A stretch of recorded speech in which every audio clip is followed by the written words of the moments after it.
On behalf of the Educator Effectiveness Committee, I call this meeting to order. May I have a roll call, please?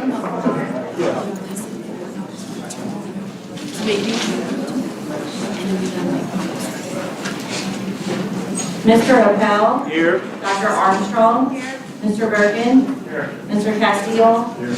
Ms. Champagne, not present. Dr. Clark. Here. Mr. Harris. Here. Mr. Hollis. Here. Ms. Holloway. Ms. Mallory. Mr. Morris. Here. And Ms. Altier. We have a quorum. Thank you. First item. Your consent agenda is ready for approval, adding items 3.1 through 3.6 and 4.3. May I get a motion? Ms. Peller. No, I'm sorry. I'm doing like the rest of you. Ms. Miller.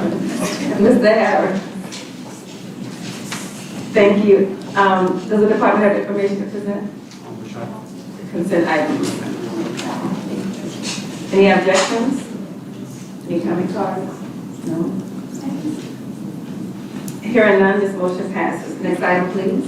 The first item is on page 1, item 2.1, consideration revisions to Bulletin 130, regulations for the evaluation and assessment of school personnel regarding educator evaluation criteria. The recommendation is to approve as a notice of intent revisions to Bulletin 130. May I get a motion? Mr. Appel? Doctor. I'm sorry.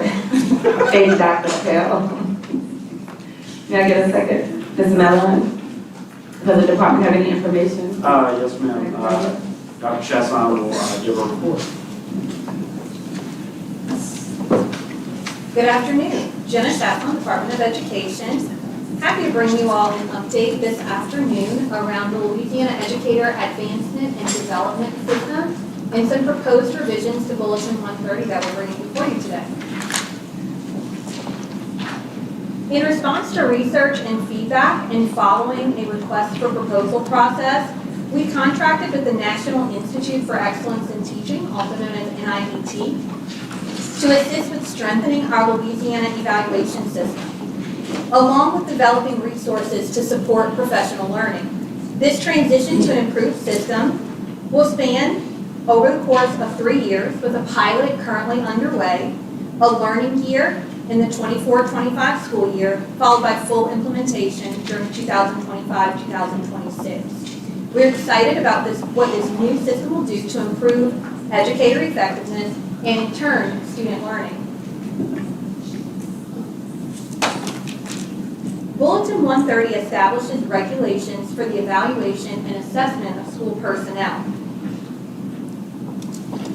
The proposed revisions are to the qualitative measures.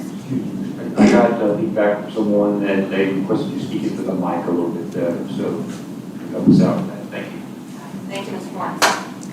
The revisions proposed are to the qualitative measures of the evaluation system, but there are quantitative measures as well.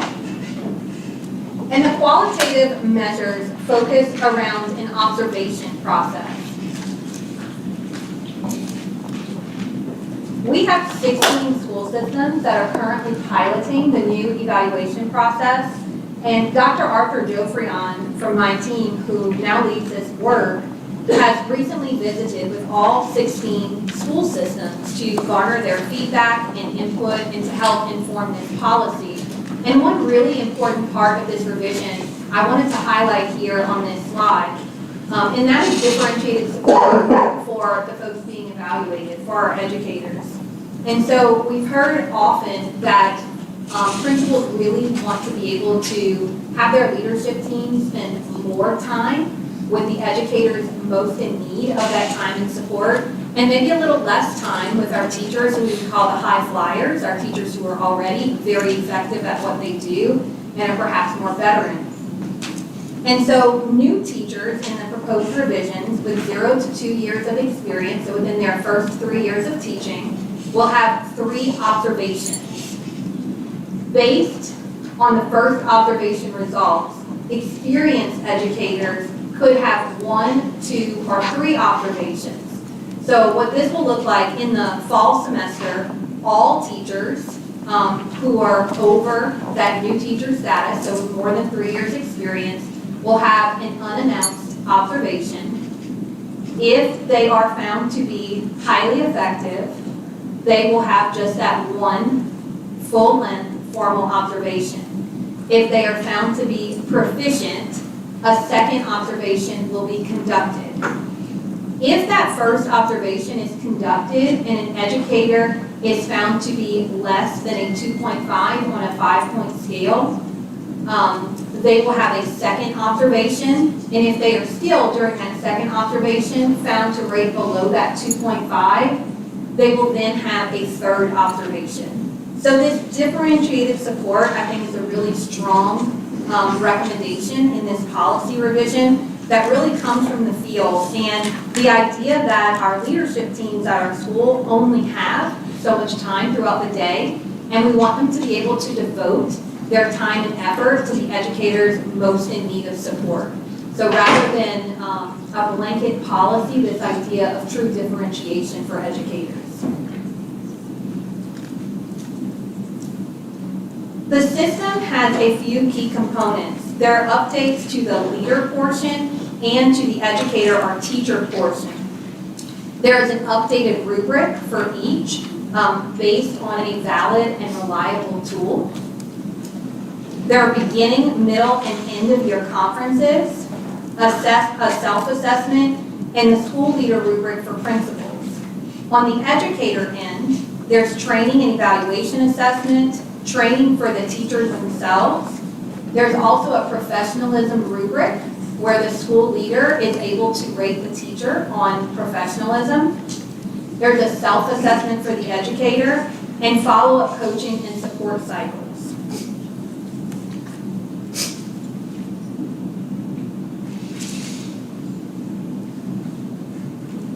During the 2024-2025 learning year, school systems are given the option.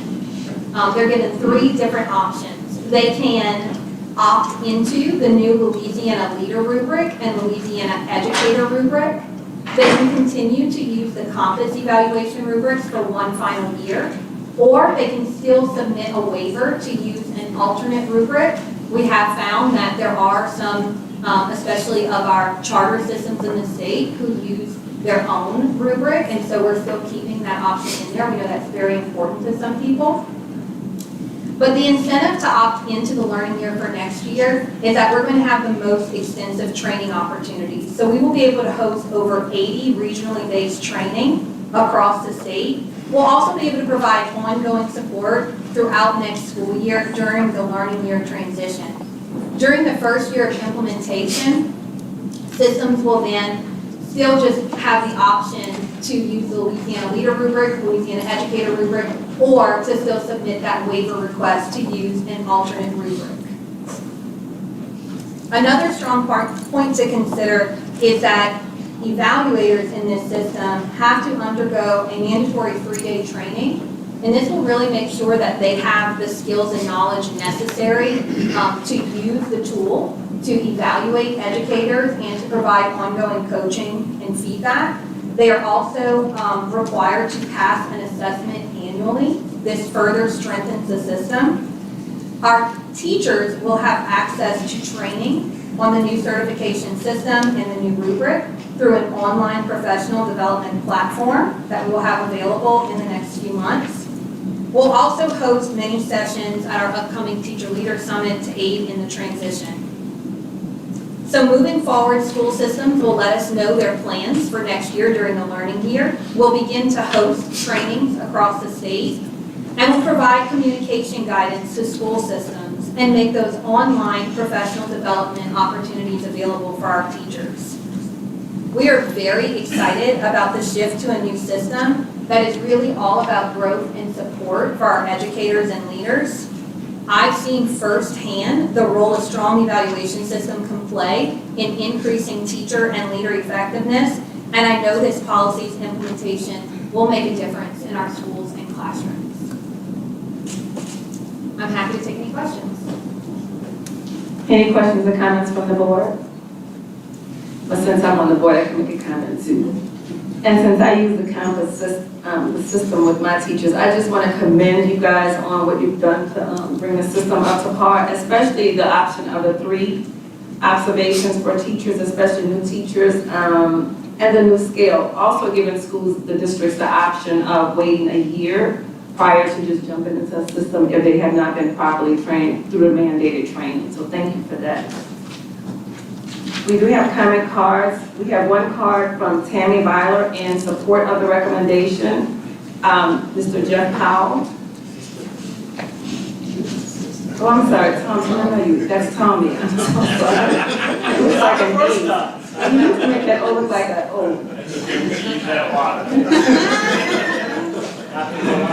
Mr. Powell, in support of the recommendation. If you don't mind, I'll speak on behalf of Tammy. First, I thank you, Committee Chair and Board for hearing our comments on this. We do want to extend an appreciation to the department for reaching out to superintendents, both Dr. Chasson and Dr. Joe Frion, sought input in addition to those that were receiving guidance and support under the pilot program this year. They sought input from all district superintendents and district administrators. They received that input, and we saw the reflection of the information that we sent to them through this recommendation. We're especially glad to see the ability for districts to differentiate the support, the school systems to differentiate the support to novice teachers versus experienced teachers, and more effective teachers versus those that the initial scores are not as effective. So we just wanted to vocalize our support on behalf of this particular motion. So thank you. Thank you very much. Next, we have Mr. Jared Martin. And then we have Kim Canizero and Dr. Barthelemy. Thank you, Jared Morton, with Rouge Parish School District. Going to echo some of the things that Dr. Jenna Chasson talked about, and just express my support for this measure, for this change. And I would tell you that I have also seen firsthand the difference that an effective rubric can make when giving feedback to teachers and improving the experience for students. I want to focus on the good that this rubric is and not focus on some of the shortfalls of the COMPASS rubric, but I will tell you that the COMPASS rubric did have some gaps that led to some inconsistent rate or reliability scores. So one principal or evaluator may say a thing and another may see a very different thing because the rubric did not have the specificity that this one has. And if you look towards the end of this change, you can see that there's a very specific student-centered, outcomes-based method of evaluating teachers, and I think that that's a far superior approach, and that is why I'm in favor of this change. Lafourche Parish has used this rubric for many years now. It began in our most challenging schools, and those schools saw tremendous growth, and as a result, we have implemented this district-wide, and we're very happy with the outcome. So I wanted to speak on its behalf, and thank you for your time. Thank you. Kim Canizero.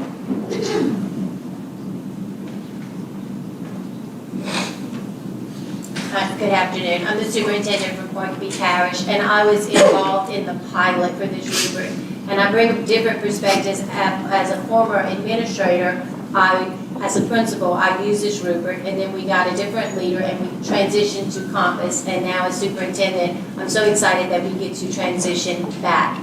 This rubric allows for growth in teachers and its leaders. It's an individualized plan. I feel that Dr. Bromley and his team, Dr. Joe Frion, when he talked to me as a superintendent in the pilot, they heard our suggestions, and what you have before you is a result of them listening to us. So I'm excited. My district will be opting in this coming year, so it's a great tool. Thank you. Thank you very much.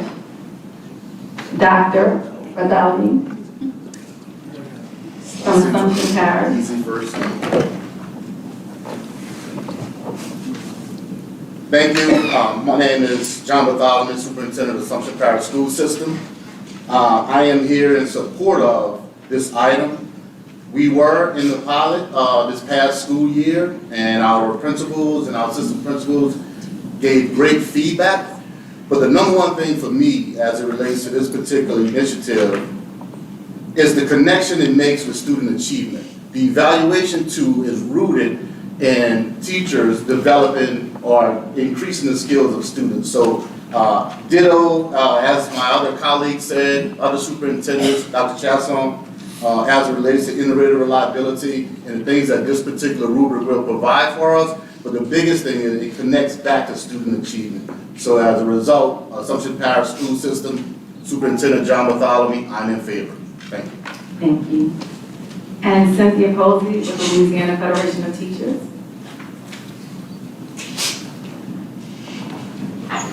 Good afternoon. Good afternoon. Cynthia Posey with the Louisiana Federation of Teachers. First of all, I'd like to thank the department for reaching out to us to provide feedback. We did only have 3 days, so we weren't able to quite meet that window. But what we did is we talked to some of our members, the administration, in the different districts where they've piloted this. Overwhelming, the response was very positive, and would like to again commend the department for this. There were some concerns. I think overwhelmingly it was about, for a program or evaluation system like this to be effective and do what it's supposed to, it needs to be, the training, the support, and the transparency needs to be paramount. Both teachers and administrators expressed the importance of using the evaluation tool as something to help teachers improve their craft so that they can meet the needs of the students. And so these remarks are just kind of centered around that. One administrator brought up that it was important for the teacher to have access to all of the data, written material, and artifacts used in the computation of the evaluation. These are essential for teachers to understand where they're doing a good job and where they need some improvement. And so what we saw with the compass systems, they didn't really receive that. So again, this was something brought up by administrators, that this is something that the teachers need to improve. Section 309 allows for a teacher to request a second evaluation. We didn't really see anything in there about how would they go about doing this. And so sometimes with policy like this, we see where, okay, this is great, they can go and they can request a second evaluation, but how do they do that? And so the actual implementation of that can be kind of rocky, a little bit for them to actually take advantage of what the department has provided. Also, a clear grievance process needs to be established and followed. This is not an attempt to subvert the evaluation process in any way, shape, or form, but it's just simply providing due process in a system that can be subjective. And if we want to retain and attract teachers, we need to make sure that their voices are heard, with something that affects their evaluation and performance. We applaud that there's the optional rollout. It kind of gives district enough time to look at it, consider it, provide feedback to you guys. We think that the new NIEP influence evaluation tool has the potential to be very, very useful. But the success is dependent upon providing training and support for principals and administrators, making sure that state guidelines and the policy implemented by the district is clear, fair, and followed. And then again, to be open to the concerns and issues that arise from the implementation of the new policy, and to remember that, you don't want to set it in stone. It is something that should be, I don't know if work in progress is the right term, but it's something that it should grow so that it can really do what it's supposed to and move the needle on student achievement. Thank you. Thank you. Thank you for your comments. Do we have any objections to this motion at this time? Yes. Dr. Drummond, Just a comment, this is a really exciting day for us as a state because we're moving away from a compliance evaluation rubric that's a checklist to a more holistic approach that's domain-centered, that forces evaluators to train, to test, and prove their ability to understand and evaluate a teacher. The evaluation also creates reinforcements and refinements so teachers know where they're strong at, where are the areas where they need to grow, and then the administrator gets to work with the teacher on those areas for growth prior to their next evaluation. So there are many really good elements about this as we think about moving forward. I do want to just very candidly share with the board that one of the concerns you will begin to hear once implementation takes place, and I want to call it out now, is this is a 5-point scale. And on this particular rubric, A 3 is considered basically rock solid. This is proficient, so to speak, rock solid. And so you will have teachers who maybe their entire life, they've received all gold stars, all smiley faces, all check marks, and now they're going to receive a 3 or maybe a 2.5 or a 3.5 on an evaluation for the first time, and they may be upset about that because they've never received an evaluation that looks like that before. And so it's really important at that point to remind them that 3 is really rock solid, and anything above that is above and beyond, where you're basically, moving kids multiple years of growth. And so we will hear next year, you will hear, oh my goodness, I'm a 3 now out of 5, and teachers will be upset about that. And I think we'll have to talk about this more over the course of next year. We'll have to spend some more time understanding and unpacking this as a board. But I just want to call that out early, that will be a change that teachers will feel in the future. Thank you, Dr. Brumley.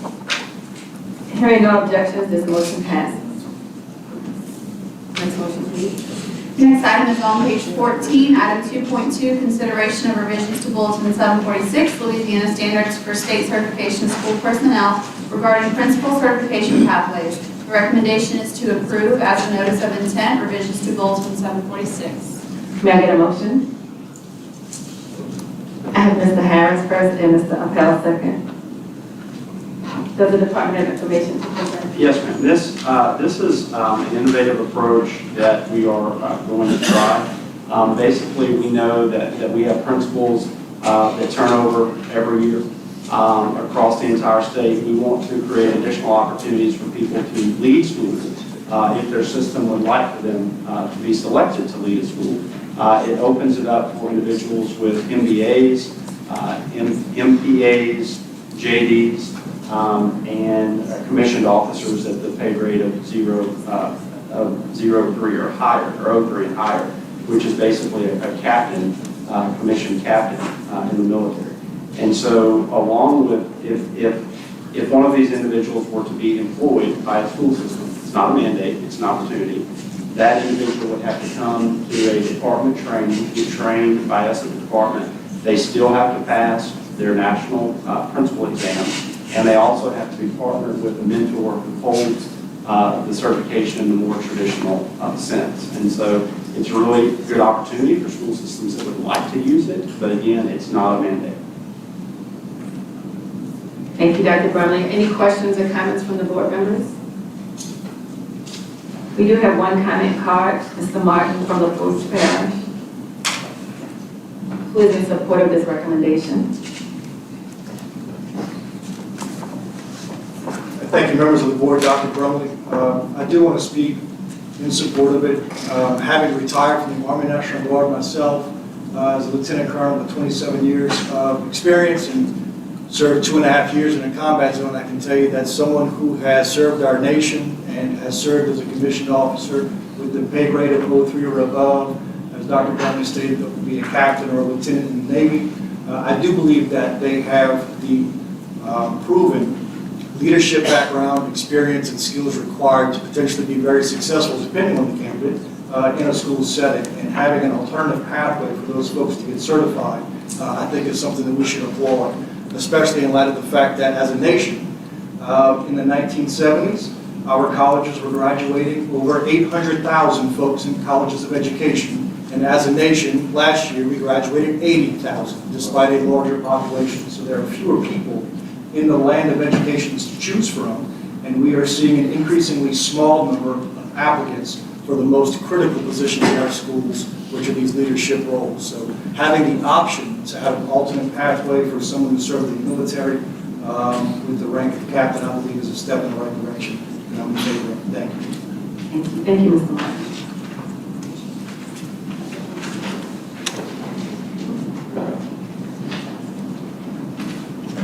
Do we have any objections to the motion? Hearing none, the motion passes. Next item is on page 50, item 4.1, consideration of executive session regarding discussion of the character, professional competence, or physical or mental health of a person. The recommendation is to convene executive session. Can I get a motion to go into the executive session? Mr. Appel and Ms. Armstrong.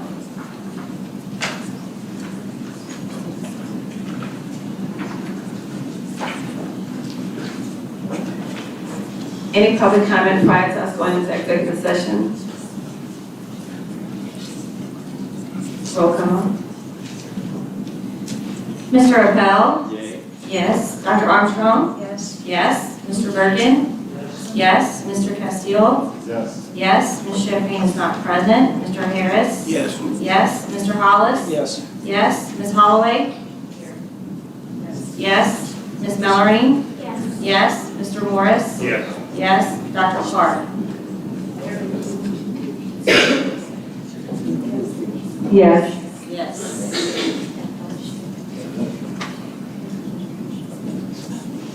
Prior to going into executive session, Dr. Bromley will speak. Okay.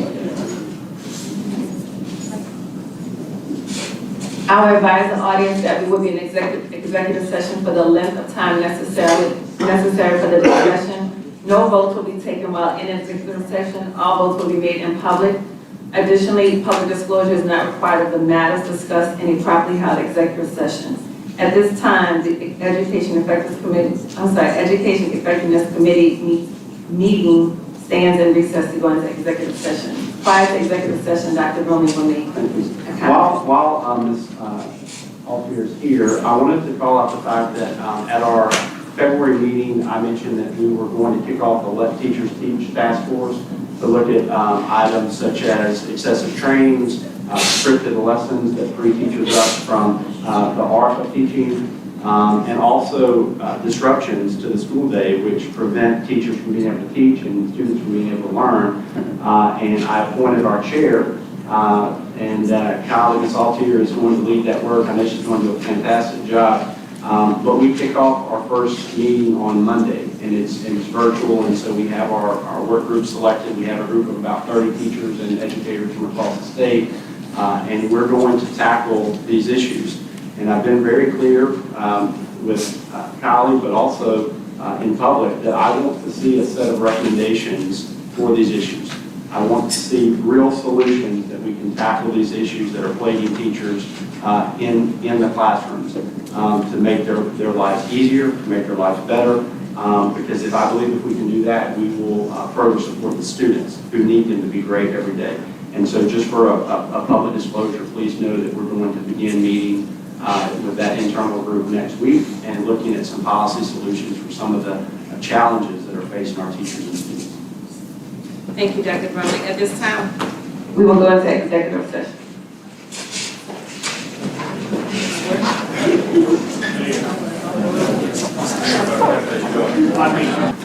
Can I get a motion to reconvene the Educator effective meeting and continue with the regular order of agenda to vote on the items discussed in our executive session, please? Motion made by Morris, second by Castile. Next item, please. Your next item is on page 51, item 4.2, consideration of a records review regarding the issuance of a Louisiana teaching credential appropriate to the credentials of Mr. Donald Inslee. The recommendation is to grant, deny, or defer. May I get a motion? Ms. Holloway. I move that we deny. Is there a second? Mr. Hollis, thank you. Your partner, do you have any comments? Any objections? Dr. Clark, I will take your mic. I'm sorry. Y'all want me to repeat all that for you? I can start all over. Any objections? Hearing none, the motion passes. That concludes our agenda. We will have a 10-minute recess to our next committee meeting.